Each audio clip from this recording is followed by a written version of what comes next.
Most people don't realize how much their personal information is being bought and sold every day. Data brokers are making billions, pulling details about you from public records and the internet, and then packaging and selling it, usually without your consent. That's how your information lands in the hands of scammers, spammers, even stalkers. It's why you get endless robocalls and why ads seem to follow you everywhere. That's where Aura comes in. Aura actively removes your data from broker sites and keeps it off. They also instantly alert you if your information shows up in a breach or on the dark web. But Aura goes beyond data protection. With one app, you get a VPN, antivirus, password manager, spam call protection, dark web monitoring, and even up to $5 million in identity theft insurance. All backed by 24/7 US-based fraud support. Other companies might sell just credit monitoring or just a VPN. Aura gives you all of it, together, at the same price competitors charge for just one service. Start your free trial today at aura.com/remove. Protect yourself now at aura.com/remove. Welcome to another episode of the Wisco Fanatic Show, where we cover the Packers, Bucks, Brewers, and Badgers basketball and football teams from an optimistic and realistic perspective. Welcome back to another Wisco Fanatics Wednesday. Today we have a bunch of baseball to discuss. We have 7 Milwaukee Brewer games. We have the final 2 games from the Padres series from last week. Then we have the 3-game series at the Twins from over the weekend. And then we have the first 2 games in Chicago against the Cubs, which are going to be really fun to talk about. So really looking forward to that. And then today we are also giving an update on the High A Wisconsin Timber Rattlers, just to kind of give a quick rundown of where some of those guys are at, where their stats are kind of lining up, and then, giving kind of their outlook as far as, their draft capital or their top 30 status, that kind of thing. So we have that today. So let's jump right in. Jake, another Wednesday, and we have the the second game against the Padres. And this one, I feel like it kind of got off to like a weird start because like we get to the top of the first inning and Jacob Mizorowski gets a really great looking strikeout on a slider. And then we get what should have been a Luis Rengifo web gem, and it gets called safe. Murphy challenges it right on the third base line. Perfect throw, great stretch at first base.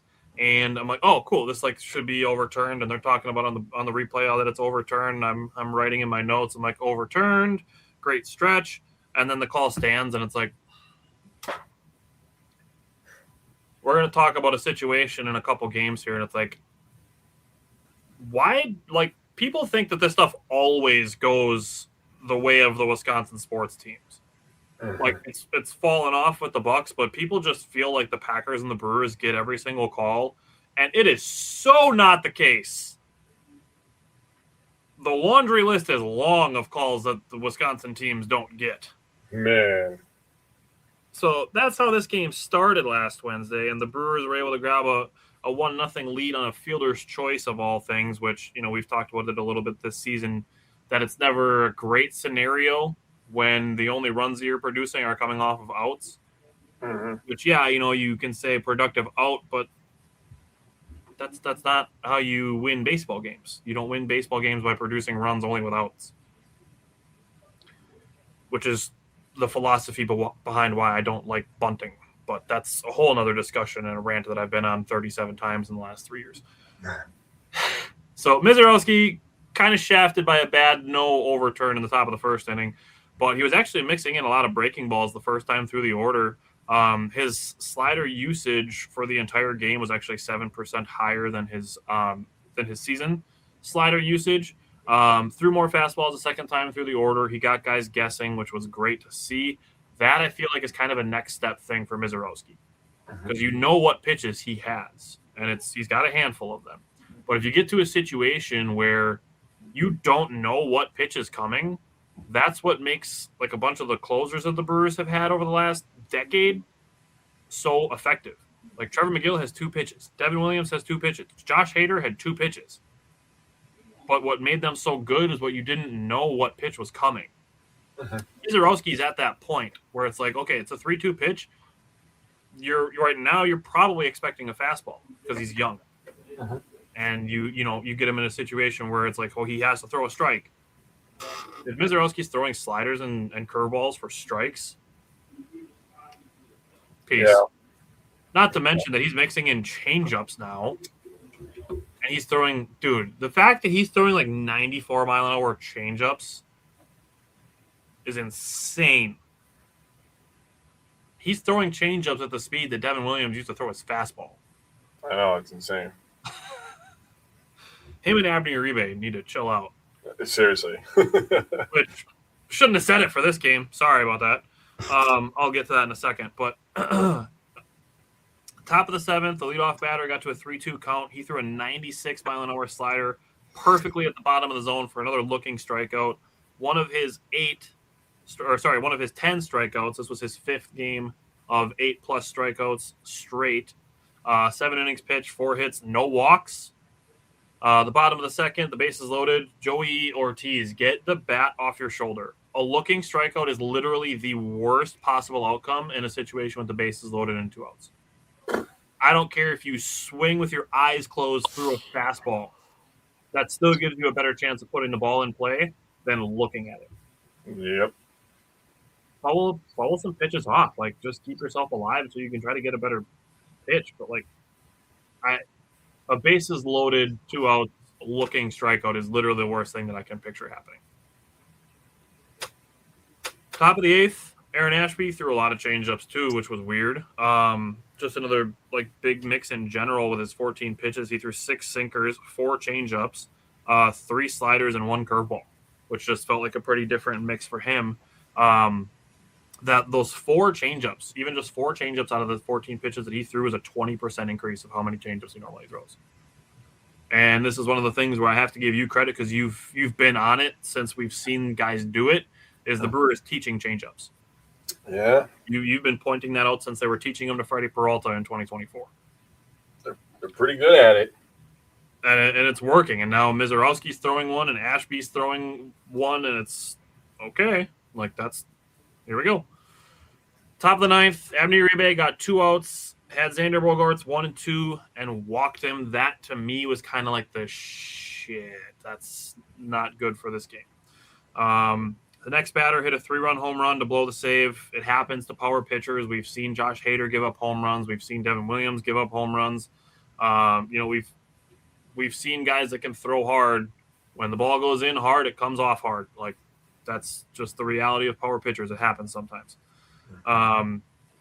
Unfortunate that it spoils a brilliant Mizorowski start, but the thing that I took away from is that it really highlights the importance of insurance runs. That's what this game was to me. So I don't know if there's anything you wanted to add from last Wednesday's game or if you just want to move on. I guess I'll just say my couple thoughts. One, crazy start for Mizorowski. The guy's just on a generational run right now. I'll talk a little bit more about it when we get to the Cubs game last night. I got some last 4 game stats. He made some MLB history yet again. The guy's just been impressive, honestly. And then you can be as mad as you want at Abner Uribe. I mean, I was a little disappointed.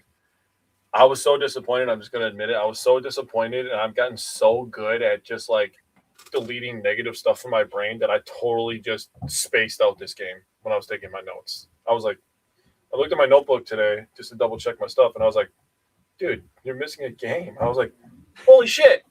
I just, like, didn't write it down. But you could be, like I said, you could be as mad as you want at Abner Uribe, but you're not going to win a lot of baseball games when you have 1 run scored and you go 1 for 10 runners in scoring position. For a team like the Brewers, I mean, they talk about it all the time on the telecast. I mean, Rock is the main guy that talks about it. He says the Brewers score runs by hitting runners in scoring position. They don't hit the ball over the fence too much. Now, obviously, you know, with the weather getting a little bit nicer, finally in this damn state, you know, every once in a while you go from winter to summer in this state, and that's what it felt like it did this year. I mean, it's going to be all right this week, but starting on Sunday, it's going to start a streak of 80 degrees, and it's going to be like, finally, dude, we made it. Oh, my goodness. We made 80-degree weather consistently. The ball will start jumping off the bat, and the Brewers will start scoring runs in bunches because they do pack the, you know, the driving lanes, I guess I'll call it, with people on base, and they're just cars going from lane to lane. But 1 for 10 is just pretty disappointing, but, you know, going on to the next game, it's kind of a tough loss to deal with. But the Brewers, they are just mentally tough, man. They had Kyle Harrison on the mound. And I think the most impressive thing for me about Kyle Harrison is he was a guy that was drafted pretty high by the Giants, first rounder. He was flipped to Boston in the deal for Devers last year, and he pitched 18 games in AAA baseball last year. This guy pitched 18 games in AAA, and the Brewers are just like, yeah, we'll take that guy. We're going to make him really, really fucking good. He's going to be like a Cy Young like candidate, dude. Not in AAA either. No, in Major League Baseball. And he has 2 quality starts this year. His career high is 9, which he had in 2023. I didn't write it down. It was 23 or 24. He now, after this game, has a 4-1 record. The Brewers are 6-2 in games that he starts. He has a 1.5 WAR, a 2.09 ERA, a 1.19 WHIP, and 38 2/3 innings, 48 Ks, 13 walks, and he's only given up 9 runs. That is impressive. Yeah. The Brewers are literally, when it comes to pitching, are the epitome of one man's trash and another man's treasure. Dude, like I was going to say it with Kyle Harrison again. I said it last week. Like I saw it on Twitter. Somebody say, if the Brewers are calling you to ask for one of your pitchers, you should be asking yourself why. It seriously has gotten to that point. It's laughable. I mean, in this game specifically, 5 innings pitched, 5 hits, no earned runs, no walks again. That's really, really important. That's I have that underlined a bunch of times. And 7 strikeouts. He was just dealing, man. He was moving up and down the zone, moving side to side, changing speeds. He was really, really good.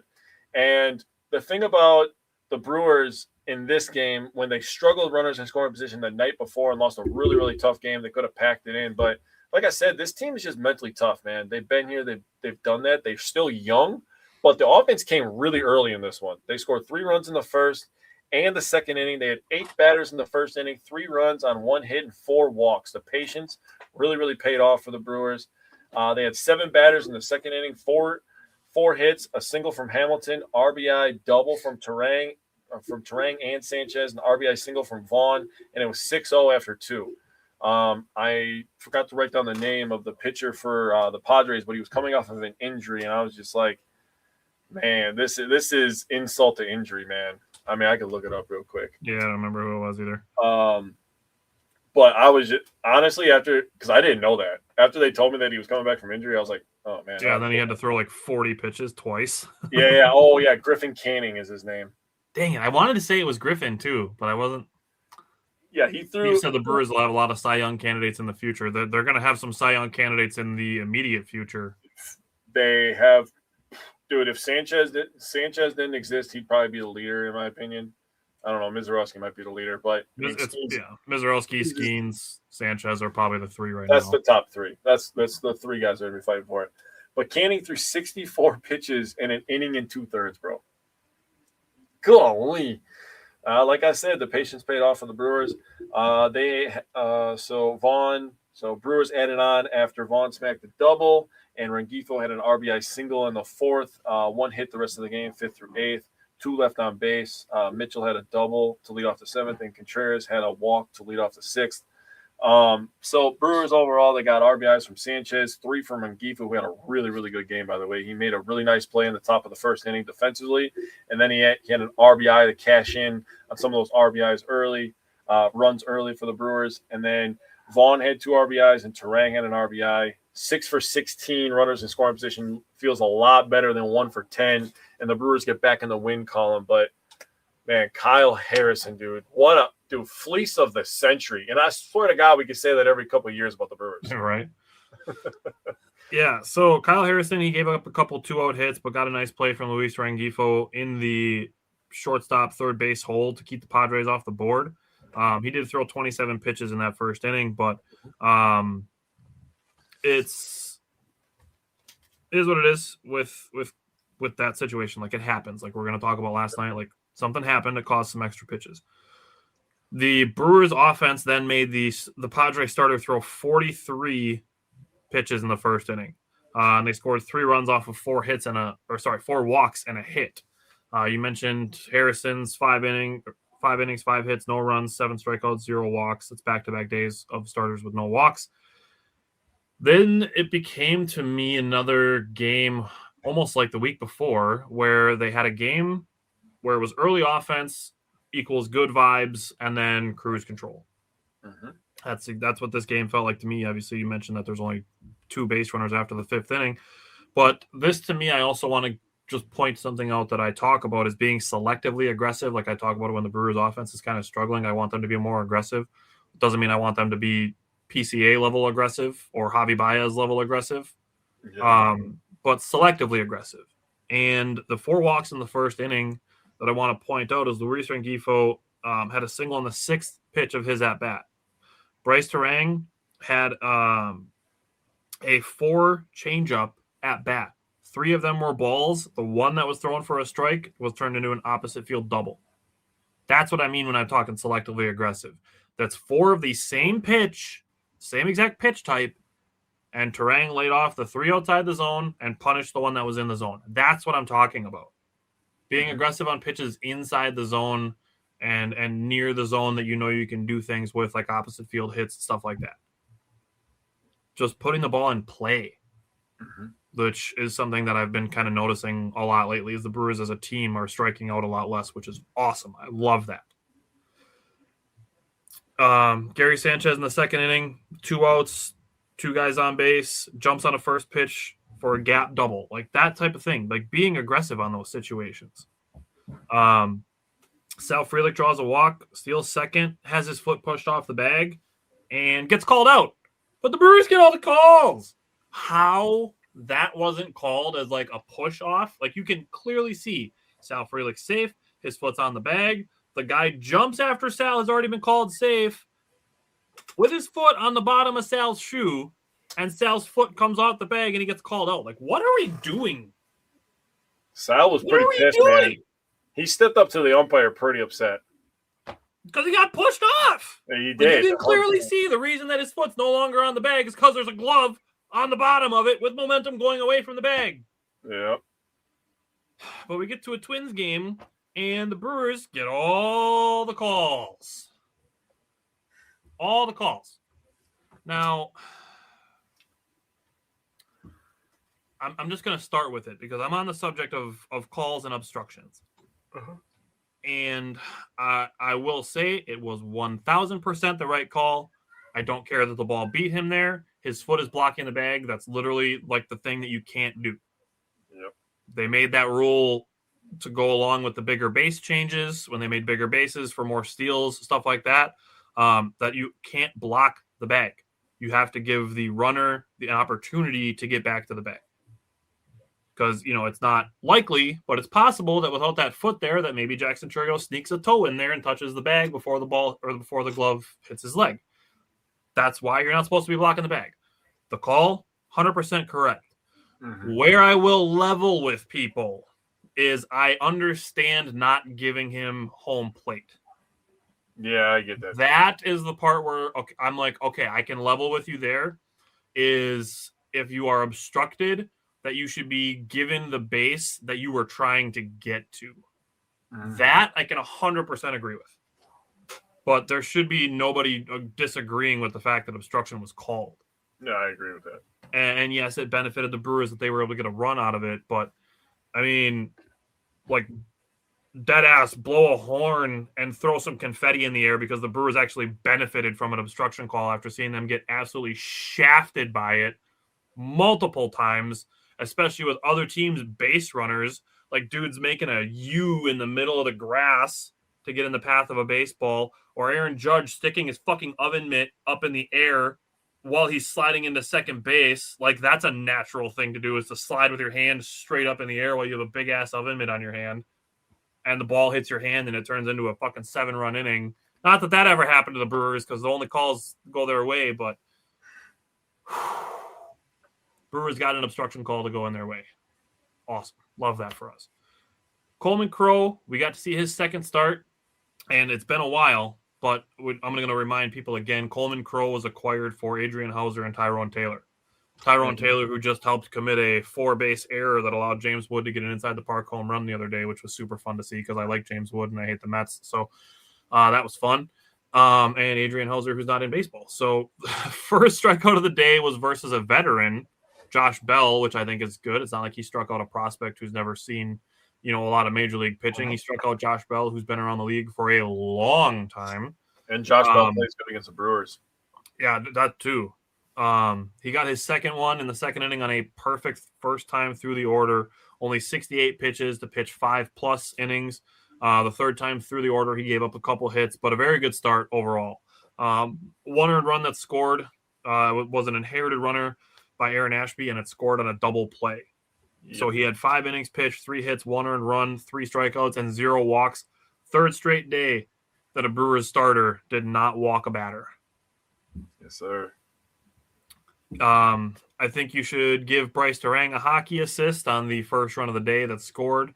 Bryce Durang had a sacrifice fly that Jackson Churio was able to tag and get to third on. That would not have scored on William Contreras' single because it was kind of a liner with the infield in. That would have been a pretty routine backhanded play for any shortstop and would have been a ground out. So give Bryce Durang a hockey assist on that first run scoring. It was their only run through the first 3 innings, but they did see 58 pitches again. And then Coleman Crow was only at 35 through those first 3 innings. So a big efficiency gap there, which is awesome. And then just the fact that they're again going against another stud pitcher. Joe Ryan is really good. He is. So it's cool. Add another one to the ledger of we could make an all-star team out of the pitchers that the Brewers have faced through the first 50 games of the season. Seriously, dude. Seriously. Jackson Churio scored on the obstruction. We talked about that. Jake Bauers raised his batting average. Okay. We're going to talk more about Jake Bauers because he's on a 10-game hitting streak. But through the first game of the Twins series, Jake Bauers in the last 2 weeks had raised his batting average from 243 to 275. Jesus. In 2 weeks, he had raised his batting average 32 points. Jesus Christ. From the things that I love to see department, because I am a Jake Bauers hater when all he's doing is striking out and hitting the occasional home run. This version of Jake Bauers is absolutely on the nice list. Bro, can I tell you something? I wrote down the first thing I wrote down when I was doing these stats. I wrote down the pitcher stats and RBIs, blah blah blah. And the next thing I wrote down was, does Tyler owe Bauers an apology? I said I didn't. Oh man, I don't know if I put an exact number on it, when I was gonna say that I would do one, but like I said, I'm putting Jake Bauers on the nice list. We'll go from there. Yeah. I'm not trying to call you out because obviously it's. I feel like we're both people that this is a realistic part. We're gonna tell you when you're playing bad, but then when you're playing good, we're gonna be like, hey, we like that because we're winning games and you're playing good. Yeah. So keep that up. And that's what I'm trying to do. I don't want to be like, God, Tyler, you're so dumb. But yeah. No. I'm not trying to make you feel like that either. Yeah. But I think and I'm also target is Rengifo. I think we target Rengifo now, and then maybe he get him going. His batting average 40 points. Yeah, that would be nice. No, and even when I'm not thrilled with Jake Bauers, I'm not advocating to DFA him or trade him or stuff like that. Right. But then that's when I'm okay, we need to play somebody else a little bit more because Bauers is striking out a lot in situations where a base hit would be better than swinging for the fences. And now he's getting those base hits. So I have nothing bad to say about Jake Bauers because he's hitting for average and not just hitting 240 with, 2 home runs a week. Yep, I agree. Trevor McGill came in, pitched a shutdown 9th inning, had a 1-2-3 inning, had a good mix of his fastball and his curveball. And then everyday Aaron pitched again, got his 8th win, which after the game, Pat Murphy said, "Are you shitting me?" when the reporters told them that Aaron Ashby got the win. This game gave Aaron Ashby his 8th win. Nobody else in baseball to this date had over 6. And it is the first time in the modern era that a relief pitcher had more wins than anybody else at this time. That is any time of the season that a reliever had 2 more wins than anybody else in the league. That is crazy. That is a crazy stat, dude. And it's not the only thing like that we have this week. I know, dude. Dude, we are about to go crazy when we get to this Cubs series. I know. All right. Well, anything else you wanted to add from the first game of the Twins series? I guess I'll just tag along on things that you already said. Coleman Crow went 5 innings. It's his second start of the season, like you already said. His first start, he went 5 1/3 at Miami. We got to see that curveball in action. It was pretty nasty. We got to see it again, giving the Brewers 5 innings, keeping them in the game, and they won again. So that's all you can ask for from a young guy like this. And in this twin series, now we talked about Mizorowski and Harrison. Now we get to talk about Crow, Henderson, Gossard. I mean, the Brewers are just so stupidly deep. We get to talk about Sproat again this week. I mean, just disgustingly deep at starting pitcher. And we got a guy like Brandon Woodruff who's going to be throwing to live batters. Or did he do that yesterday? Was that yesterday that he threw to live batters, or does he still have to do that? I think he still has to do that. I think he did a 27 pitch bullpen the other day or something like that. Yeah, that's when they said he got the 2 thumbs up. Yep. But yeah, he's got to throw to live batters. So we got a guy like freaking Brandon Woodruff, who's one of the best pitchers in Brewers history, coming back. I mean, it's just the rich get richer when it comes to Priester is going to AAA for rehab. Yeah, he pitched. We're going to be talking about the Timber Rattlers. He was wearing the jeans look. Spoiler alert: I did not put Quinn Priester stats in my Timber Rattlers takeaways. I wouldn't expect you to, because I wouldn't have done it either. But because eventually we'll be talking about Quinn Priester stats for the Brewers this season. So those are the ones that matter. Yeah, we'll be talking about those pretty soon. But just an embarrassing amount of riches for the Brewers. I wrote down Contreras gave an early lead on RBI in the first. He scored Churio. Crow didn't surrender a run till the 6th. Gave up a few singles. Enter Ashby, who got the double play to tie the game. Ashby got himself in and out of trouble in the 7th. The Brewers were losing at that point. They responded with 2 in the 8th on an obstruction call and a double by Bowers. Got them to a 3-game win streak on the road and 6th straight win in Minnesota. Things you love to see. Yeah, for sure. All right, what about game 2 that makes it 7? Man, Logan Henderson is 1 pitch away from being the next guy that we talk about being a Cy Young candidate. His changeup and fastball are so fucking good already, dude. When whatever he decides to get, a slider, a cutter, I don't care what he gets. The cutter is the one, because I have that in my notes too, because he did use it a little bit. Yep. Whatever one he decides to go with, dude. When he starts throwing that pitch for strikes and getting strikeouts on it, dude, it is so over, dude. It's so over. And then we didn't even get to talk about Brandon Sproat, who is adding a cutter to his repertoire. Yeah. His looks good too. Goodness, we are just filthy deep at starting pitching. If I guess I'm just gonna say something not about this game real quick. I know everybody's excited about Jesus Mate, who's going absolutely bonkers right now for Double-A Biloxi. Cooper Pratt's having a good month and a week stretch, good 5-week stretch. Jet Williams is on fire. If 2 of those 3 guys pan out to be what they're supposed to be, Jackson Churio keeps ascending the way that he is, they re-sign Bryce Terang, and Garrett Mitchell gets his shit together consistently, dude, I think you might have hit the nail on the head that we're going for a dynasty after 27, bro. Because, my freaking God. And then, we were talking before the show. I will talk about this game. I'm so sorry about this tangent. It's just coming to my head, and I have to say it. We were talking before the show about, the Utter Tuggers here. And I was like, dude, I have 7 players in the top 30 that are playing for the T-Rats this year. You're like, yeah, and I have 3. I'm like, a third of our top 30 prospects are playing in Appleton, dude. So, the end isn't near at all. These guys are all 19 to 22 years old. And baseball players play till they're 40, dude. So, I mean, this is just, they can play till they're like 37, 38 if you're a good one.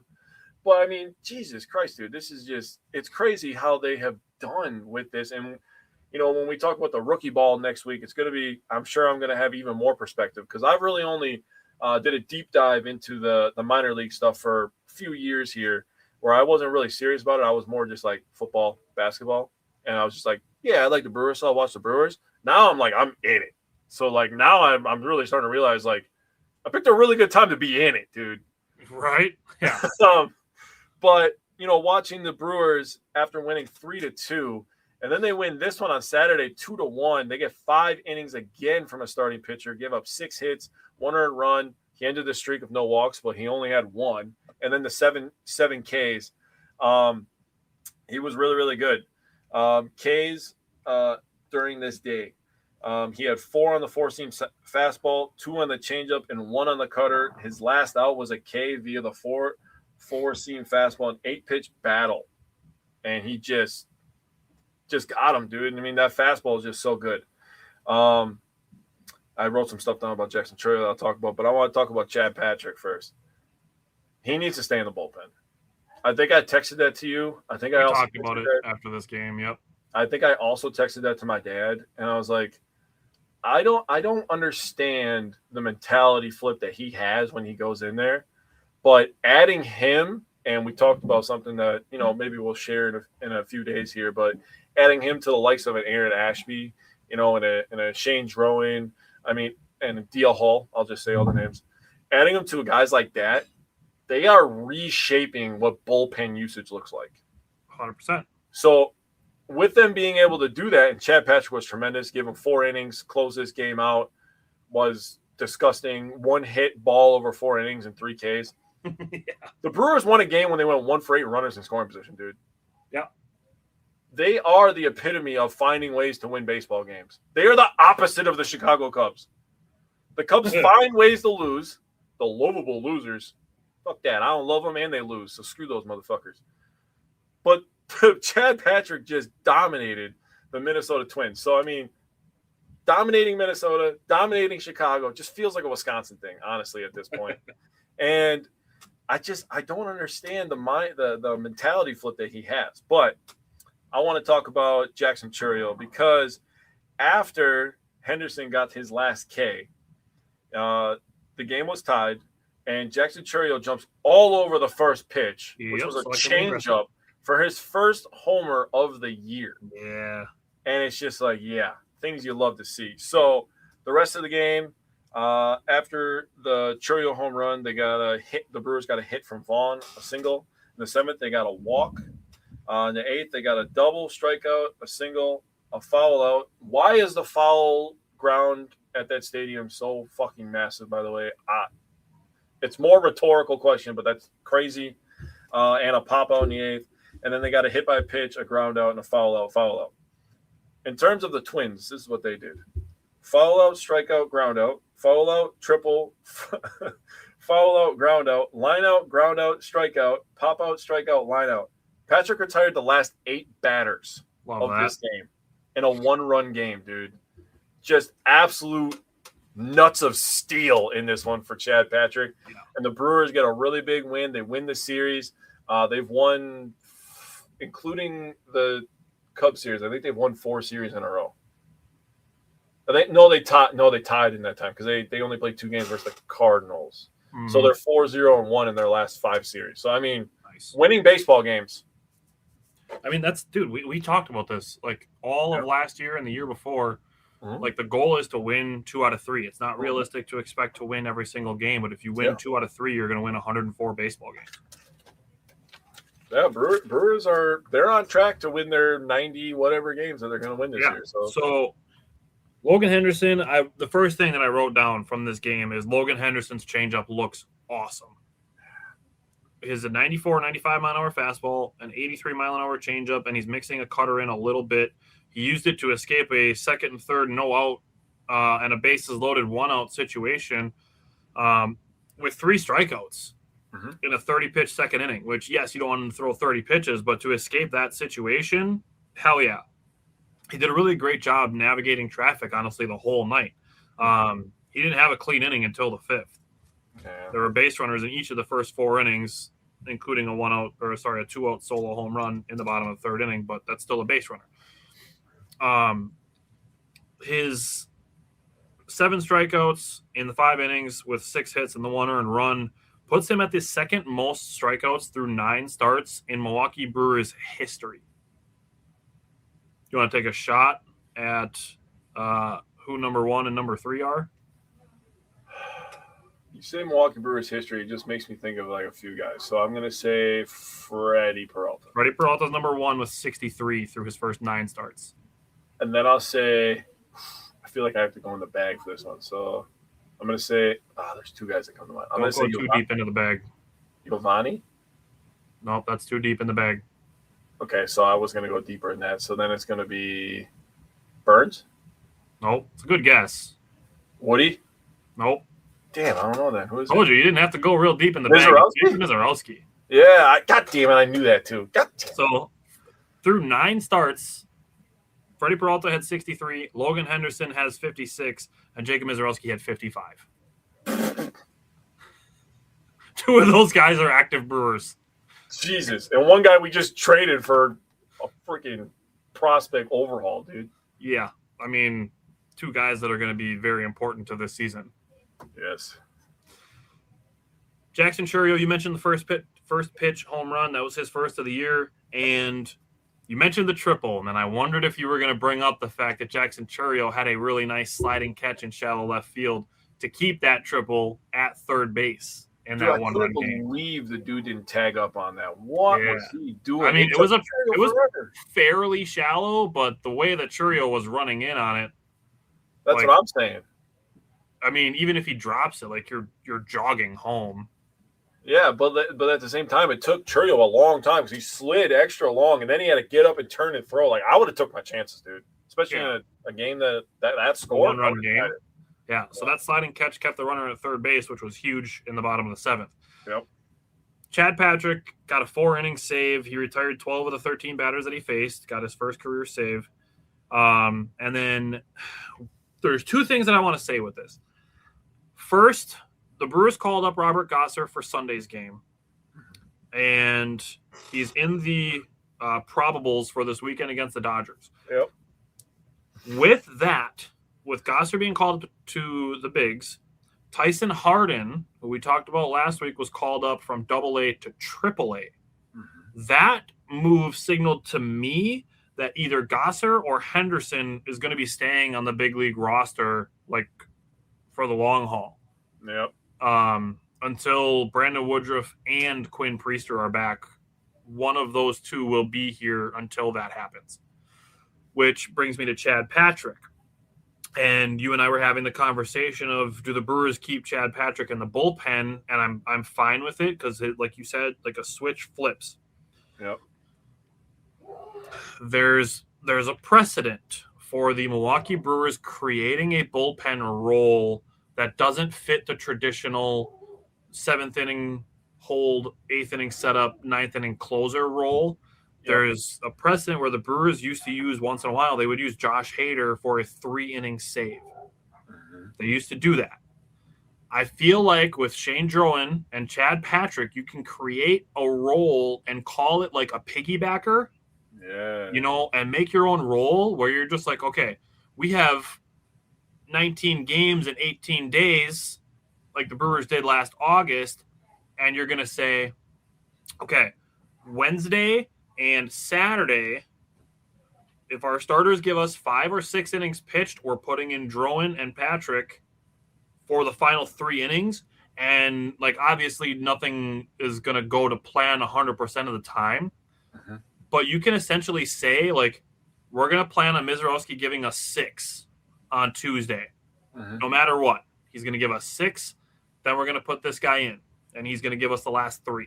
Yep. And you call those 2 the piggybackers, the guys that are, prepared starters, but they're pitching in the bullpen. And you can use DL Hall for this if you want to.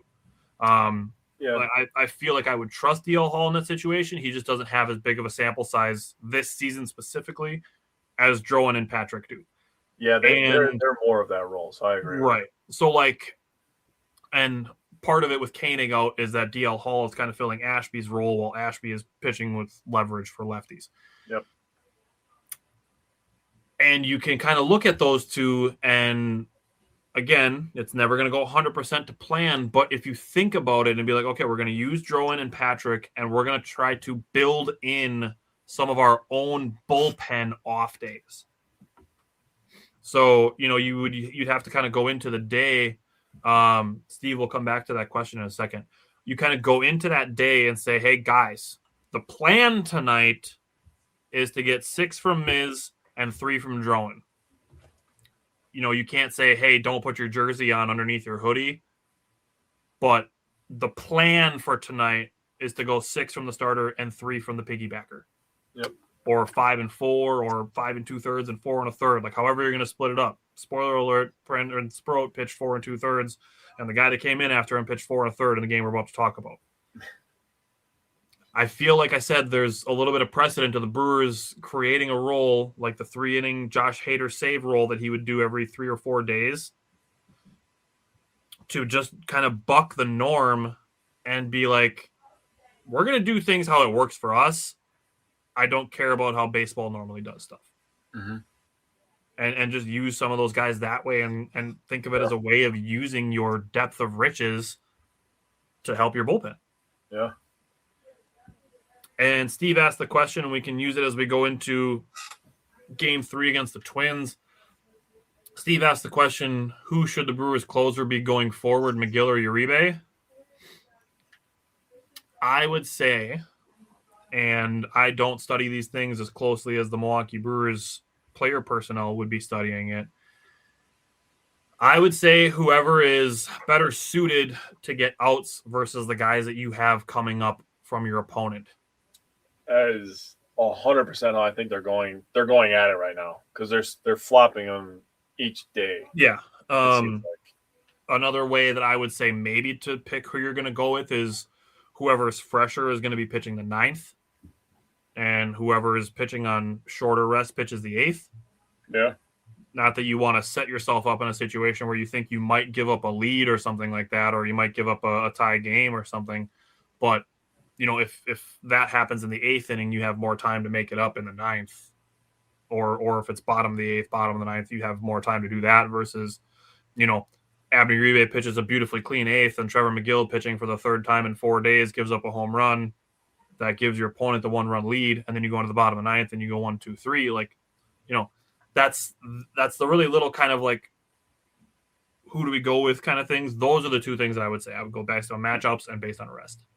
Well, I've seen a lot of traction on Twitter and social media in general of people saying that the Brewers should trade for Aroldis Chapman, which is an interesting proposal, because then you could do whatever you want with McGill and Uribe and really just go absolutely nuts with those three. I mean, you could do whatever you wanted with those three. And then you can go right, left, right. You can go exactly. right, right. Then it doesn't matter what your opponent's doing with their lineup.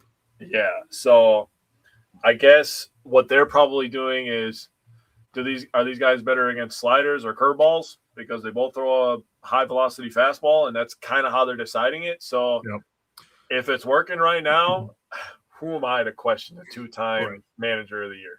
Right. And then, you know, like you mentioned, slider, curveball, or who's more likely to swing at a fastball that's just above the strike zone? Yeah. Or who is more likely to swing over the top of a fastball that goes like this? All right. So those are all questions to be answered. If I had a choice, like if you know, gun to my head, I have to pick, probably picking Uribe. I'm going to be honest with you. Yeah, I would stick with McGill 8th, Uribe 9th. He's got a little bit more movement, so he's got a little bit more wiggle room. I know that, you know, he had the blown save, but he has a little bit more wiggle room with this stuff. The other reason that I feel that way is that Abner Uribe is more likely to get a ball in play turned into an out. Oh, that's fair. Also, the fact that he just decides to emote on people for five minutes straight is pretty cool. I like that as well. It's like a secret handshake, and every time he does something, he adds something new to it. Dude, it's crazy, bro. I'm like, did that get longer? Do you have an extra step? Cubs fans have to hate He's constantly purchasing downloadable content, and he keeps adding another emote to his character. Dude, when he hung up the phone last year, that was crazy. That was tough. That was crazy. I couldn't believe it. He said, I was like, oh, man, that's hard to come back from. Dude, when Contreras did it, too, when he hit that dinger against Chicago, too. Yeah. Crazy. No wonder they hate us now. Right. Most people don't realize how much their personal information is being bought and sold every day. Data brokers are making billions pulling details about you from public records and the internet, and then packaging and selling it, usually without your consent. That's how your information lands in the hands of scammers, spammers, even stalkers. It's why you get endless robocalls and why ads seem to follow you everywhere. That's where Aura comes in. Aura actively removes your data from broker sites and keeps it off. They also instantly alert you if your information shows up in a breach or on the dark web. But Aura goes beyond data protection. With one app, you get a VPN, antivirus, password manager, spam call protection, dark web monitoring, and even up to $5 million in identity theft insurance. All backed by 24/7 U.S.-based fraud support. Other companies might sell just credit monitoring or just a VPN. Aura gives you all of it, together, at the same price competitors charge for just one service. Start your free trial today at aura.com/remove. Protect yourself now at aura.com/remove. All right. Well, they're like, oh, we stole your manager. Cool. Yeah, tell him to hang up the phone. Yeah, right? Oh, or Vaughn hitting the grand slam and he immediately turns around to the bullpen phone. Yeah, that was. Good times. All right, we got one more game to discuss. Let's rip through this Twins loss on Sunday. Yep. Robert Gosser threw 40 pitches in the first inning. That was a bummer. Only allowed one run, though, which is good until the third inning. Had a wall ball that turned into a Little League home run because of kind of questionable defense. Just kind of positioning and stuff like that. He did finish 4 innings pitched, which was helpful. Kind of looked like maybe he wouldn't go 4 innings based on the way that first inning went. But 3 hits, 2 walks, a hit by pitch, 2 earned runs, 3 strikeouts. He did help save the A bullpen with Grant Anderson, DL Hall, and Jake Woodford. It was great to see the 2 guys who really needed a home run to get them. Garrett Mitchell's was 115.5 miles an hour off the bat. That is the hardest hit by any Brewer this season. Yeah. And then the other one, Christian Yelich, who coming back from injury, this was the day where they're like, okay, he's either going to be in the lineup or in the injured list. And he was in the lineup, so that's great news. William Contreras caught another base runner trying to steal. That was his 13th caught stealing. That's most in Major League Baseball. He has now thrown out more base runners, 13, than have successfully stolen against him, 12. Yep, 13 out of 25. That's a great percentage right there. I'll take that all day. That's an insane percentage. Like most guys, it's like 80%. William Contreras is throwing 50% of base runners out. It's fucking crazy. Most guys are like 20% throw out percentage. And he bats third for us. And he bats third.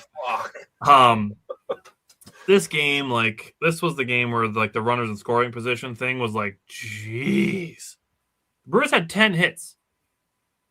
And only one of them came with a runner in scoring position in 14 opportunities. Yeah. And they lost by 1 run. Yeah. And again, the team strikeouts are down, which is great. They only struck out 5 times and had 10 hits. I would tell you that that's a win.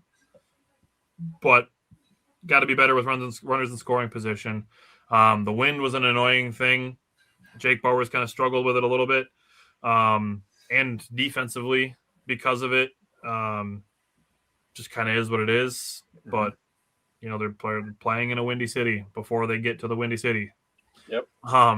The Brewers did still give the Twins a little bit of sweat in the 9th inning. They got a run in, got the tying run to third base. But, again, with the 1 for 14 with runners in scoring position, they just couldn't get that tying run in. So, yep.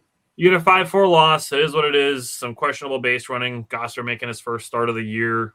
He's been kind of dealing with a lot of injuries over the last couple of years. So hopefully this is the break off the rust game of what turns out to be a really good season, just kind of like we're seeing from Brandon Sproat and Kyle Harrison and Shane Drowan, guys, having maybe not the best first start, but coming back from it and doing really well and improving every time they pitch. Yeah. You covered everything on Gosser pretty much. The runners in scoring position, I wrote down for the series, they were 4 for 34 runners in scoring position, and they won 2 of those games, bro. That's the crazy thing. They won 2. That's crazy. So outside of that, I also wrote down, I was like, they got 2 solo shots from 2 guys that needed it. Yelly needed it. Mitchell, the guy had to be begging for a home run, dude, because he needed it bad. That was his first home run since the April 4th. Yep, against the Royals, which was also a nationally televised game. Also, the first game that the Brewers wore their baby blue jerseys, and people decided to bitch about it. They've grown on me so much; they look so nice. Dude, I don't care that they have gray pants; it doesn't bother me. If I buy a jersey, it's one of those, dude. The jerseys are pretty. They're nice. I have to buy a jersey that says Wisco on it. I have to get one of those because I know it makes so much sense, but the blue jerseys are just so nice. The lettering is nice, and just And Garrett Mitchell looks fly when he wears the baby blue sleeve with the gloves and I'm like, dog, dripped out, dude.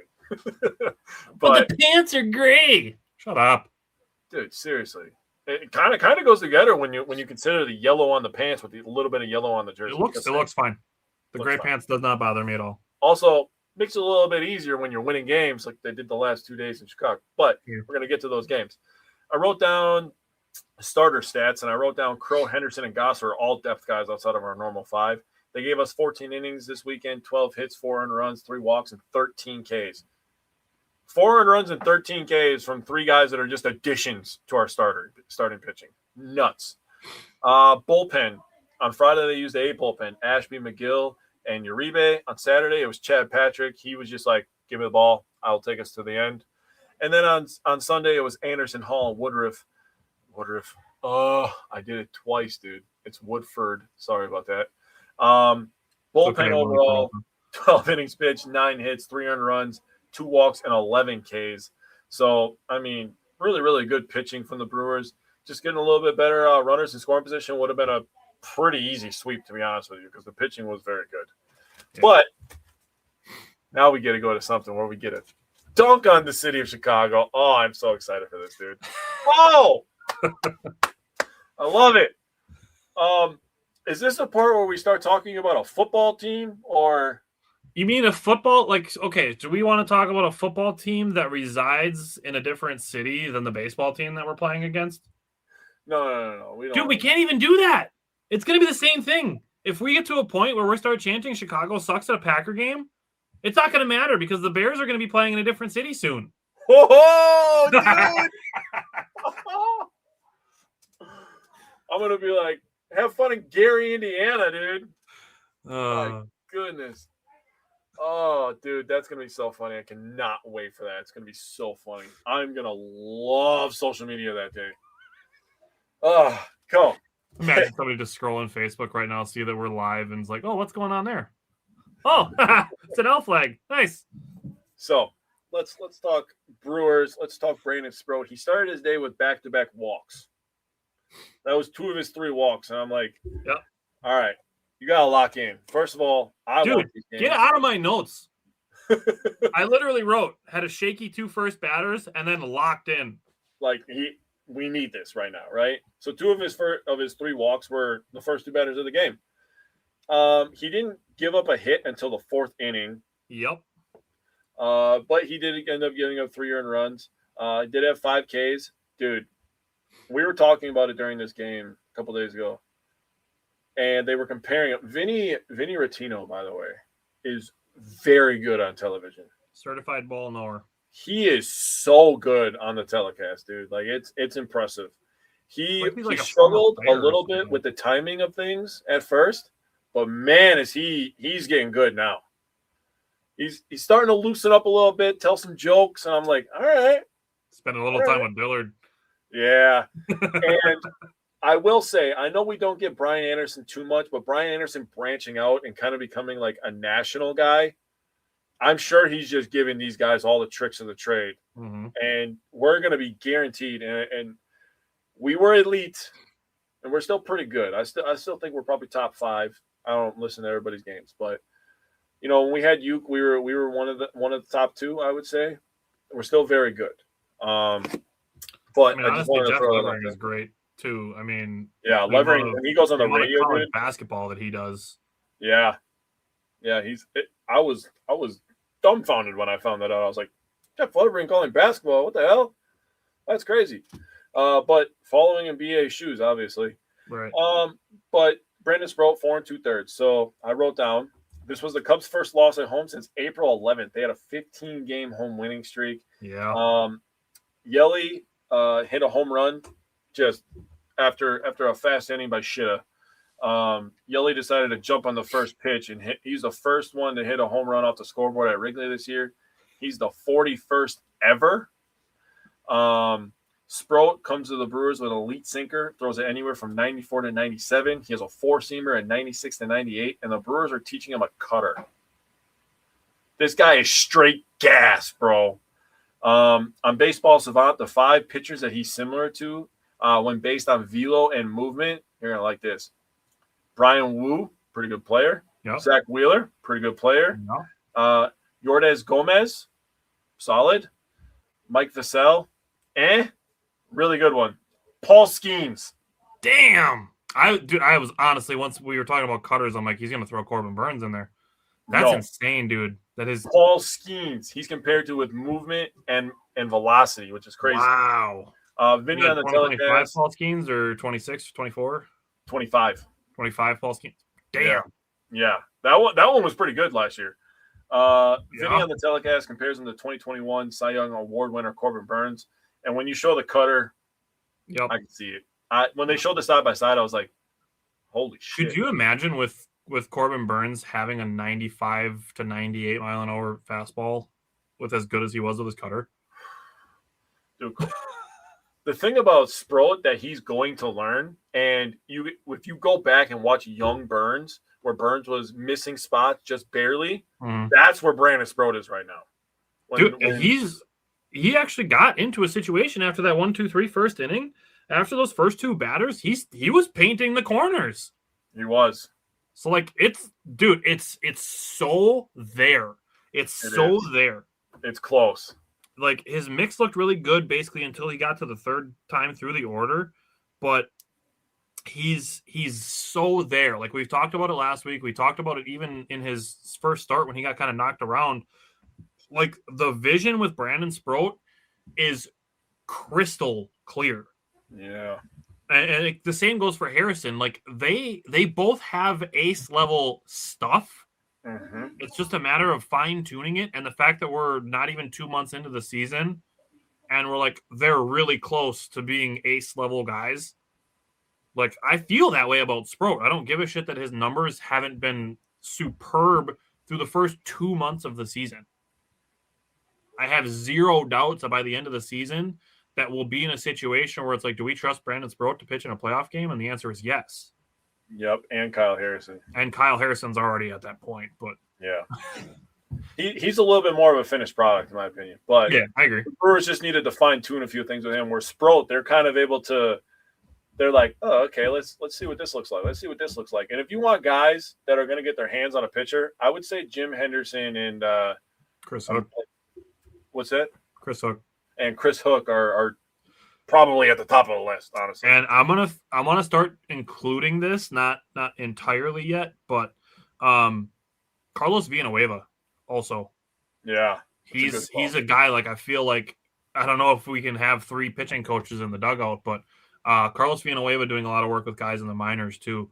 And in the spring, I feel like is a guy that's should start getting like some, I don't want to say like second tier recognition, but a guy whose name should be mentioned in the second breath after you talk about Henderson and Hook. Yeah, he's kind of like he's like a behind the scenes kind of guy. I agree. So like I said, the Brewers jumped on Shida in the second. They had a quiet third. They got a single from Jackson Chourio. I really wanted to talk about this. I texted you about this. That was a really, really good at bat. He went from 0-2 to 3-2 and then smashed a single up the middle. And I'm like, that was a professional at bat from a 22-year-old who's going to destroy this league in a couple of years. Cannot wait for that. Yeah. He might be right around the corner. He seems like one of those kind of guys that's like, he starts seeing the ball a little bit and it starts looking like a beach ball and he just starts smacking like 6 home runs in a row. Like a curved line where it's like shaking off the rust, heating up, and then it's going to be hot. Yeah. He seems like one of those kind of guys where all of a sudden he's just going to start ripping the cover off the baseball. So I wanted to talk about that at bat. I thought it was really impressive. In the fourth, the Brewers blew the gates open. Everyone got an at-bat. RBIs from Bowers on a single. A Frelick got a 2-run double. That looked like the Sal Frelick. He's starting to get some nice hard contact now. He stayed back on it and just took it where the ball was going. He was like, oh, you want to go to left field? Okay, I'll let you to left field down the line. That was Sal Frelick, not the guy that was struggling a couple weeks ago. Chourio with another single up the middle. In the fifth inning, Yelly got a walk. Vaughn got a double. And Bowers follows Yelly's bomb with one of his own. And he's the second player this year to hit the freaking scoreboard and 42nd person ever. So at that point, the Brewers were just absolutely making this a laughing stock. I'm in the DMs of somebody that Tyler doesn't like, and I'm an iffy fan of. But, man, I was in his DMs talking so much shit. And he's like, whoa, second place. You know, guess what I texted him last night? I put a period on second place. Yeah. Steve said Bauer's home run was so long gone they didn't even have to show it on TV. Bro, his was a freaking moonshot too. Yeah, and I love that got brought up, and I have a Pat Murphy deserves credit thing to go with that. So we started talking about Sproat, the iffy commander, the first two batters locked in 1, 2, 3. He was painting after that. Brewers put up a 4 spot in the top of the 4th on 7 pitches. Brandon Sproat put them right back in the batter's box. His mix looked really good until he got to that third time through the order. He had 4 no-hit innings pitched and then gave up 3 runs in 2/3 innings of the 5th. Finished with 4 2/3, 3 hits, 3 runs, 3 walks, 5 strikeouts. Shane Drowan needed 42 pitches to pitch basically the second half of the game. He allowed 4 hits, no walks, 5 strikeouts out of the bullpen. 11 out of 16 batters that he faced were first pitch strikes, which is great. 69%. Nice. And he got 10 swings and misses and 42 pitches. Yeah, which is awesome. Yeah. Since Shane Drowan has been moved to the bullpen, he's pitched 18 1/3 innings. He's given up 3 earned runs. He has 18 strikeouts and 2 walks. Damn. If you divide that basically into 3 starts, you're talking basically let's just call it 6 innings, 1 earned run, 6 Ks, and 1/6 of a walk. Okay. So Shane Drowan's been fantastic out of the bullpen as well.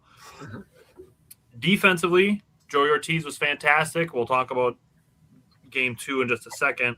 And Jake Birdie mentioned that the Cubs hadn't lost at home in over a month. Offensively, the Brewers only went 1, 2, 3 twice. That was in the first inning and the 9th inning.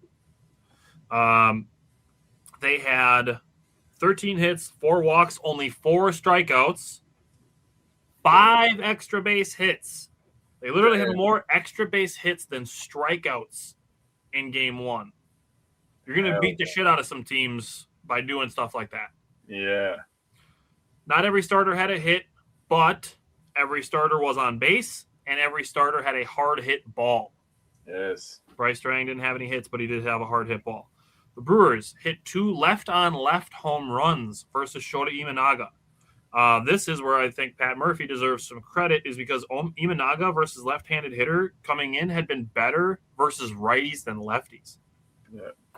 He's got weird reverse splits that way. Shota Imanaga allowing 8 hits was his season high. 3 walks was tied for his season high. 4 1/3 innings pitched was a season low.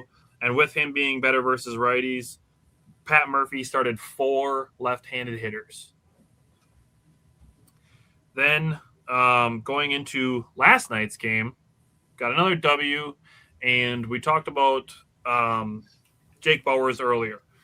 His hitting streak reached 10 games, but there was a play where Bryce Durang was turning a double play, and it drew Bauers a little bit wide, and he had the defensive wherewithal to stretch, catch the ball, and then tap his foot on the base to complete the double play. So really great defense there as well as he was falling down. Mm-hmm. There was a David Hamilton error that cost Mizorowski some extra pitches. Not that it ended up mattering, but did get him 2 strikeouts after he had 4 or 5 strikeouts through the first 3 innings. I'm like, he did it on purpose just so that Mizorowski could get more strikeouts. He only needed 15 pitches to go through the second and the third while getting 3 more strikeouts in those innings. Yep. He retired 11 straight batters after that error before allowing his first hit with 2 outs in the bottom of the 4th. Back-to-back days where the first hit came in the 4th, by the way. Damn. Yeah. Cubs better hope they get to – who's pitching tonight? Is it Kyle Harrison? It is. Is it Harrison? Yeah, I think it's Harrison. It's Kyle Harrison versus Edward Cabrera. Oh, that'll actually be a good game. It's going to end up being like another 3-2 or something. Well, only 3 batters on the – I'm looking right now. Only 3 batters on the Cubs have had an at-bat versus Kyle Harrison. Kelly has 1 at-bat. Happ has 1 at-bat. Dude, Ian Happ has been fucking horrible lately. And Bregman has 3 at-bats. 0 for 5 combined. Nice. Love that. Good for us. So they better hope they get to Harrison early because they don't have a single hit in the first 3 innings of any game this series. Dude, Harrison is the kind of guy that gets stronger as he goes too. So you better fucking get to him early. Yeah, right. Or we're gonna So Mizorowski was through 6 innings pitched on just 74 pitches last night. He was taken out. Now, people are like, "Oh my God, why are you taking him out? He's only got 74 pitches." We just spent 10 minutes talking about Chad Patrick and Shane Drow and how helpful they've been out of the bullpen to rest your bullpen. Yep. That's an advantage. Yeah. Not to mention, I've tweeted this both of the last 2 times that the only things that can stop Jacob Mizorowski are dehydration and a lack of electrolytes. Right? So why don't we just avoid that? Say thank you for the 6 innings of dominant baseball. Only 3 hits, a strikeout. 3 hits and a walk with 8 strikeouts. That is his 6th game straight of 8+ strikeouts. 7 of his last 8 are 8 strikeout games. And 8 of his 10 total starts this season, he's had 8 or more strikeouts. He's leading the MLB in strikeouts, if you didn't know. Yeah. So plus the A bullpen rested. Yes. And then Kurt Hogue tweeted after the game that Mizorowski is the first pitcher in Major League Baseball history to have 5 8+ strikeout games and 0 extra base hits. Yep. Since the last time he has given up something more than a single, he has struck out 44 batters. Jesus Since Christ. the last time he's given up an extra base hit. Man, if you see Mizorowski coming to the mound, man, you gotta be pissed. Also, did you see this is random. Did you see the video he did with Passan where he showed his freaking Pokemon binder, dude? I did not see it, no. Dude, the binder is like 7x7, bro. Fucking huge, dude. And it's filled to the brim. That's completely random. I'm sorry, but it's crazy. I just want to, just because like the guy that we're talking about, like it's not even like he's doing it against the Marlins every week. Like his last 3 starts are the Cubs, the Padres, and the Yankees. All good offenses. They've not touched him. In those 3 starts, 29 strikeouts, 3 walks, 9 hits. And you want to know what else? All 3 of those teams were winning their division at the time when they faced Mizorowski. 0 earned runs, by the way. Yeah. In those 3 innings. Yeah, he is. Mizorowski's not being touched right now. No. So that was awesome. Brewers had tons of traffic. Didn't really add any insurance runs until the 8th inning, which was preceded, thankfully, by a failed Cubs challenge. The Brewers were 3 for 15 with runners in scoring position before Bryce Durang's home run. So that super clutch made the 9th inning a little bit less stressful than it would have been if this was a 3-2 game. Yes. So those 2 insurance runs were still very helpful. Yes. Wasn't Aaron Ashby's best day, but, I mean, nobody's perfect. I mean, we just talked about Abner Uribe. Like, yes, he blew a save, but that doesn't make us trust him any less. The Cubs jumped on Ashby, but the insurance runs were big, and Chad Patrick picked Aaron Ashby up, so that's great. Yep. The Brewers staff pitching, 13 strikeouts, 2 walks. The Brewers staff hitting, 7 strikeouts, 3 walks. 6 fewer strikeouts plus an extra walk. That's much better plate discipline. And before I finish with this game, I want to let Jake talk because then I want to talk about something. I mean, I guess we kind of talked about it a little bit, but the Green Bay sucks thing is so dumb. So stupid. I have something to say. If we were the Green Bay Brewers, like, sure, Green Bay sucks, like, whatever, and you want it to mean, ooh, we're giving it to them for both teams at the same time, but you're chanting Green Bay sucks for a team that plays 2 hours south of them. Yeah. And Bears/Cubs/White Sox fans want to tell people in Wisconsin that the Cubs and the Bears live rent-free in Milwaukee and Wisconsin and Green Bay fans' heads? Dog, you're chanting about a city in a game where that city is not represented. Fucking A, dude. That is next level dumb. I agree. I don't want to hear a single rent-free comment from anybody who's a fan of a Chicago team ever again. Seriously. All right. So, Brewers offense. I wrote down Mitchell singled to right. Trang scored in the first inning. Gave the Brewers an early lead. That's a trend with winning lately is the Brewers scoring early. First or second inning, they're getting the job done. Top of the third, Churio scored on a wild pitch, and Contreras got the second. Bowers hit an RBI single to score Contreras 3-0 at 3-0 going into the 8th inning, and Terang got one to left center. Oppo Taco, I love saying that, so please hit more opposite field home runs. Scoring him and Hamilton, it was 5-0 Crew, and immediately after the home run quite literally landed. Not even 3 seconds after that, my dad texted me, well, the Green Bay Sucks chant should be starting soon. I was like, very nice. Like you said, Ashby struggled. Steve said we have the Bears Still Suck song. Yeah, I don't sing that. It's whatever. I just say F you and we own you. Because the we own you is recent. That hits a lot more than the Bears Still Suck, in my opinion. No way I would ever want anybody to come into my team stadium and pimp on us like that. That is absolutely insane.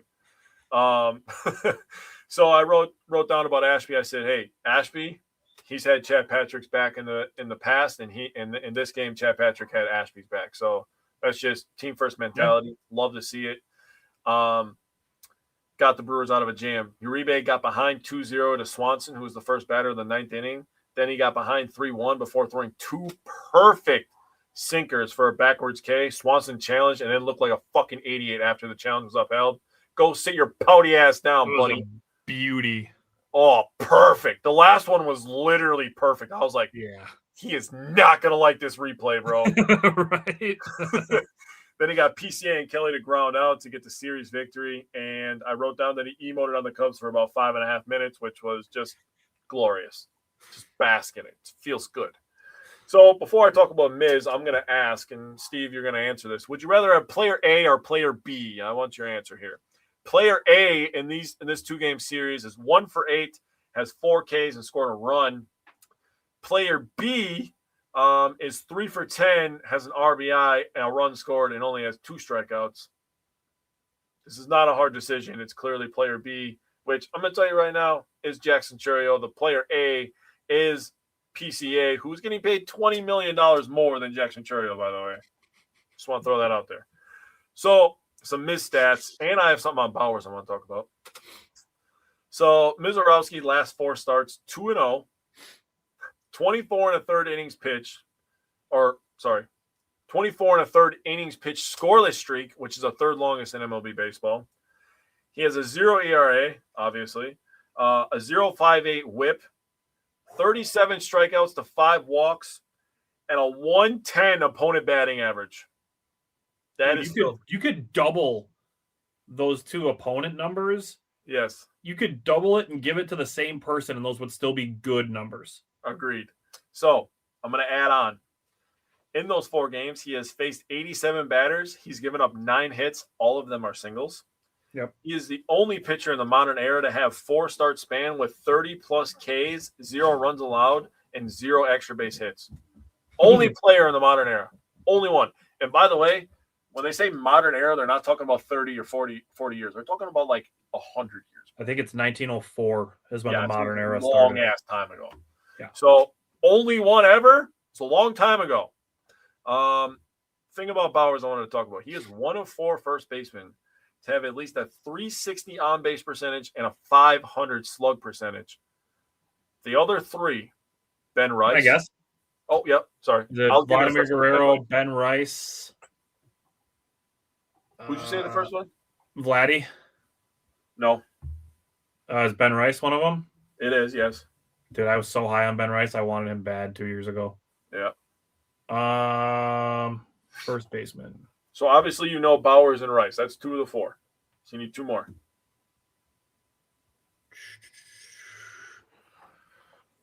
I feel like there's like major. Is this like Nick Kurtz one of them? Nope. One's in the AL and one's in the NL. That's all I'll tell you. Oh, is it Braves Olsen? Nope. Really? Right division though.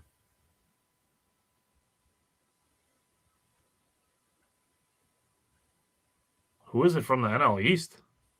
Bryce Harper. Oh, fucking duh. Yeah. I still don't think of him as a first baseman. Neither do I. It's hard to think of him as a first baseman. Weird. He is and one then of them. AL, what division? Central. AL Central. Is it Murakami? It is. Ha! Sweet. Yeah. So those are the 4.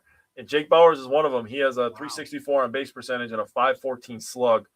Ben Rice plays in a sandbox. We've talked about Yankee Stadium before, but 404 on base percentage with a 671 slug is fucking nasty. And the Brewers punked that guy when he came to Milwaukee, dude. It was crazy.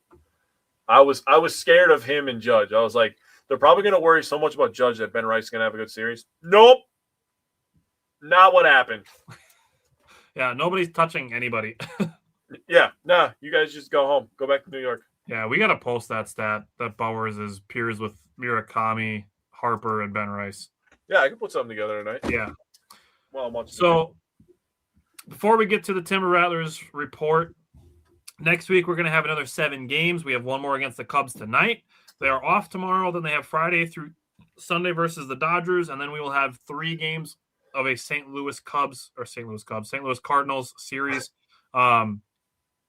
That third game will be happening before the show next Wednesday. Yep. So we'll have 7 games plus the low A and rookie report.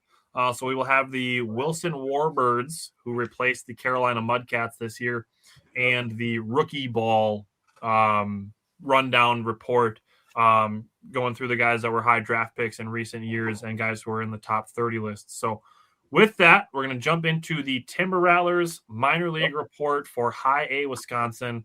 And looking at it, I'm covering the pitchers this week. Jake is covering hitters. Next week, it's going to be the other way around. Jake's going to cover the pitchers for all the guys that are in low A and rookie ball, and I will cover the hitters. But I'm just going to run through the starters. The main guys starting games are Ethan Dorches, who is the Brewers' number 18 prospect. He's a 19-year-old pitcher. He was drafted in the 10th round in 2024 out of high school. He's got 7 starts and a 7.62 ERA. He's given up 24 earned runs in 28 1/3 innings, but does have 27 strikeouts to 9 walks. Wandy Torres is a 21-year-old from the Dominican Republic. We know that the Brewers are elite with international scouting. He's got 6 starts, 8 total appearances. He's got a 5.19 ERA and 34 2/3 innings pitched, 36 strikeouts to 19 walks. One guy that I am high on is Bryce Meckage. He's a 20-year-old second-round pick from 2024. He's got 5 starts and a 6.48 ERA. He's only pitched 16 2/3 innings. So that's where that ERA can kind of balloon on you quickly in that super small sample size. That is why Jake and I waited until May to start covering anything minor league related. But he's got 15 strikeouts and 19 walks. Yes, so I'm going to say something about the whole staff in a second here. The Brewers have the Timber Rattlers have Yorman Galindez, a 23-year-old from Venezuela. I'm not going to run through all of his stats. Jason Woodward is a 23-year-old 4th-round pick from 2023. He's got a 6.57 ERA and 12 1/3 innings pitched, so I'm not going to harp on anything that he's doing because that's a small sample size. Mm-hmm. Travis Smith, he's a guy to keep an eye on. He's got 3 starts, 7 total appearances. He's got a 3.74 ERA. He's got 33 2/3 innings pitched. He has 28 strikeouts and 14 walks. He's got a 107 whip and a 179 opponent batting average. Mm-hmm. So Travis Smith's the guy I'm going to keep an eye on. He's a 23-year-old 15th round pick from 2024. And then the last of the starters, J.D. Thompson. He is the Brewers' number 14 top 30 prospect. He's got 3 starts. He's got a 6 ERA in 9 innings pitched. 11 strikeouts, 4 walks. Has given up 6 earned runs on 5 hits. So he's kind of fallen victim to, again, like the walks and things like that for his ERA to be higher than you would expect for a guy who has a 1.00 whip and a 172 opponent batting average. So I think a month from now when Jake's talking about these pitchers, a lot of their ERAs are going to be significantly lower because the sample size is going to increase. Like 2 good outings from all of these guys and their ERAs are going to go from 7.62 down to 4.62. And then a month later when we're talking in July and they have a couple more good outings, we're going to be talking about these guys having lower ERAs and, the higher risers versus the guys who, are kind of peaking in High A and the guys who will know are going to be in Biloxi next year. Maybe even kind of start to sort themselves out.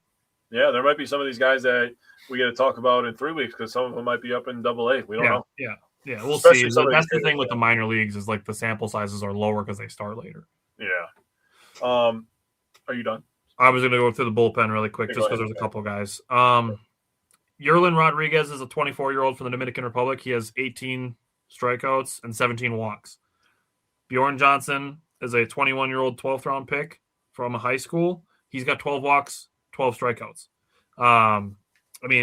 Jose Nova, 13 strikeouts, 16 walks. The thing that the staff as a whole with High A Wisconsin, the Timber Rattlers, they as a whole entire staff need to get their walks down.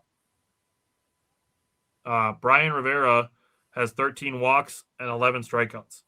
Quentin Lowe has 16 walks and 12 strikeouts. He was a 13th round pick in 2021 out of high school.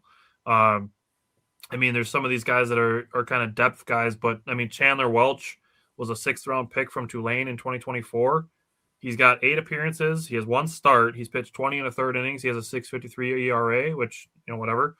But 20 strikeouts and 11 walks. Like, these guys got to get their walks down before we start thinking about calling them up to Biloxi. So the 3 guys that are top 30 prospects to keep a really close eye on are J.D. Thompson, Bryce Meckage, and Ethan Dorches. And there's one guy who is not on the top 30 prospects that I do want to keep a closer eye on, and it's Braylon Owens.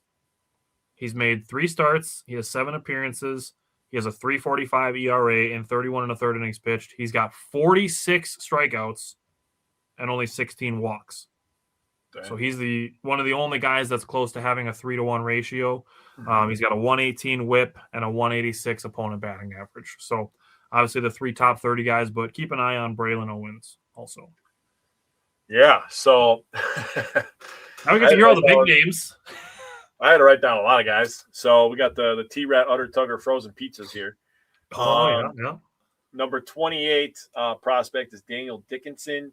He's a second baseman, 22 years old. He's batting .208 this year. 0 home runs, 12 RBIs, 336 on base, and a 572 OPS. Number 24 is the first baseman, Eric Batoni. I think I said that right. He's 20 years old. He is batting .241, has 5 homers, 16 RBIs, 393 on base percentage, and an 819 OPS. So that's pretty good. Let's go from 28 to 24, and then you go to number 12, and that's Braylon Payne. He's a 19-year-old center fielder. He's seems like a pretty radical guy to some Brewers fans on Twitter from what I've been seeing. He's batting .281. He's got 10 homers, 18 RBIs, 383 average, and a 997 OPS, which is filthy. Dude, he's one of those guys, too, where people are like, we don't have as much outfield depth in the minors. I call bullshit. Luis Lara's in AAA. Like, there's a couple okay guys in AA, and then Braylon Payne is mashing baseballs right now. Yeah. So then after number 12, you get to number 10 at Josh Adamczewski. He's batting .333. He's a 21-year-old shortstop, by the way. He's batting .333, which leads the team. 7 homers, 23 RBIs. He's a .442 on base percentage, and he has 1,042 OPS. So he has a 600 slug. This guy is just going absolutely insane. From there, you get to number 9 and Marco Dinges. That's the catcher. He's 22 years old. He's batting .255, 5 homers, 19 RBIs. He has a 399 on base percentage and an 856 OPS. When it comes to Dinges, I did write down all their scouting. He has a 60 arm, 45 field. He's a 50 overall graded prospect. So it goes from 40 to 80, I believe it is. Yep. So Dinges being a 50, they're saying he could probably be a player in MLB. Then you go to number 6. That's Andrew Fisher. He is a very radical person on Twitter. I've actually had to say stuff like against him, and like I'm not trying to like downgrade him, but he does have some things to work on. Dude, I just told people last night. We talked last week about AA Biloxi. Yes. Blake Burke is mashing baseballs in Biloxi. Yes. Andrew Fisher is currently blocked by Blake Burke, who is not getting enough credit from Brewers Twitter because he didn't play for Team Italy in the summer. Yes. Or in the spring, I mean. Like, Blake Burke is legit. He's going to arrive before Fisher, even though Fisher is going to rise quickly. Yes. Fisher obviously got a little famous from, a couple clips that people saw online when he was playing college baseball, but he's a 21-year-old third baseman. He's batting .264. He's leading the team in home runs. He has 11. He had 2 yesterday. They had a 10 a.m. First pitch yesterday, which was crazy. He has 28 RBIs, was also first on the team. A 367 on base, a 608 slug, which is just silly. That's insane. and a 975 OPS. But he has a pretty high strikeout percentage. He has to get better at plate discipline. I'm not going to bring the numbers up again because I'm not trying to kick him when he's down. Then we have the number 2 overall prospect on the number 1 overall prospect list in all of baseball. That's Luis Pena, 19-year-old shortstop. The Brewers are loaded at shortstop, dude. Yeah. He has a double and a triple, by the way. I wanted to write that down because he's batting .372, a homer, 8 RBIs, .462 on base percentage, a .512 slug, and a .974 OPS. Jesus. And he hasn't played in 3 weeks. Yeah, he's been injured. But, dude, Dog just got his license 3 years ago, bro. What are we doing? Dude, a month from now when I get to cover the hitters, I can't wait. Dude. Yeah. See, the thing about this, and like Tyler and I are just starting this right now. Yep. When we get to like July and August, and we just get a look at the totality, and then we get to keep the notes, right? And we will obviously have video footage. We got to keep the notes from all the totality of what they put together for the season. Man, you know what? This is just a random idea. Maybe we should put our own grades on how they did, for the season. I would like to, but unfortunately, I do have a full-time job, so like I would want to watch the games. Yeah. Because I can turn one on here and there because with my MLB package, like I can watch games. Yep. I just can't watch all of the games. Yeah. So I'm gonna watch one tomorrow because Brewers have an off day. So I'll pick one of the teams. Maybe I'll just watch so you can watch all the affiliates. Maybe I'll just watch the rookie ball or one of those single A teams to kind of get a feel for what I'm doing. I actually watched a Nashville game, like 4 innings of it when I was waiting on the Brewers to play one day. And I saw Cooper Pratt and Jet Williams and all them, and I watched because I was like, I got to get familiar watching them play. So I watched the first 4 innings of the game. I turned the Shuckers game on here and there just because we know Javik Blake and we've gotten to be friends with Javik Blake, the Shuckers media and play-by-play guy. Yep. So I turned Shuckers games on, and then you can see Blake Burke and Made and stuff. So if you have the MLB Brewers package, watch some of those minor league games. And again, the stats are going to matter less, and the record is going to matter not at all, in my opinion. I'm sure the guys would rather be winning games, and it'd be cool to be like, oh, we're the AA champions, but I don't care about their records because the goal is to win a World Series, not a AA World Series. I agree. So, the eye test thing, it does matter. And like I said, some of these sample sizes are going to even out a little bit in the next month, but come back next week. We're going to have 7 more Brewer games and another minor league report. And then the following week, we're going to be into the first week of June. So then we're going to have AAA again.